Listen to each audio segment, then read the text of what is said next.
नारद मुनि के क्रोध में आकर भगवान विष्णु को श्राप दे दिया कि उन्हें मनुष्य रूप में जन्म लेकर स्त्री वियोग सहना पड़ेगा। इसी कारण भगवान विष्णु को राम के रूप में अवतार लेना पड़ा और माता सीता के वियोग का गहरा दुख सहना पड़ा।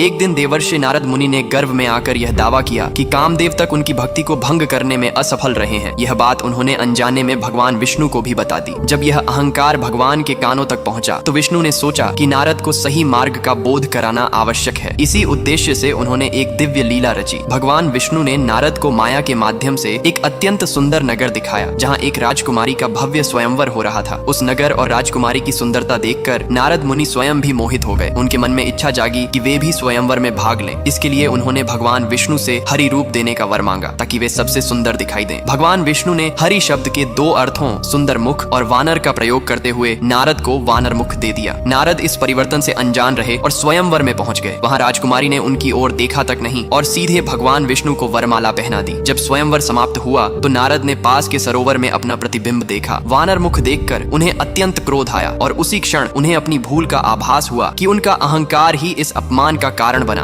क्रोध और पीड़ा में डूबे नारद मुनि ने भगवान विष्णु को श्राप दे दिया कि जिस प्रकार मैं आज स्त्री मोह से व्याकुल हुआ हूँ उसी प्रकार तुम भी मनुष्य रूप में जन्म लेकर स्त्री वियोग सहोगे और वानरों की सहायता से ही अपनी पत्नी को प्राप्त करोगे। भगवान विष्णु ने इस श्राप को शांत भाव से स्वीकार कर लिया और कहा कि यह श्राप आगे चलकर धर्म की स्थापना और अधर्म के नाश का माध्यम बनेगा। इसके बाद विष्णु ने अपनी माया हटा ली और वह नगर तथा राजकुमारी अदृश्य हो गए। तब नारद को पूर्ण रूप से समझ आ गया कि यह सब उनके अहंकार को तोड़ने और सच्ची भक्ति का पाठ पढ़ाने के लिए था। उन्होंने भगवान विष्णु से क्षमा मांगी और उनके चरणों में नतमस्तक हो गए। आगे चलकर भगवान विष्णु ने राम अवतार लिया, माता सीता का वियोग सहा और हनुमान तथा वानर सेना की सहायता से सीता को पुनः प्राप्त किया। इस प्रकार नारद का श्राप भी पूर्ण हुआ और भगवान की लीला भी। तो बोलिए जय श्री राम।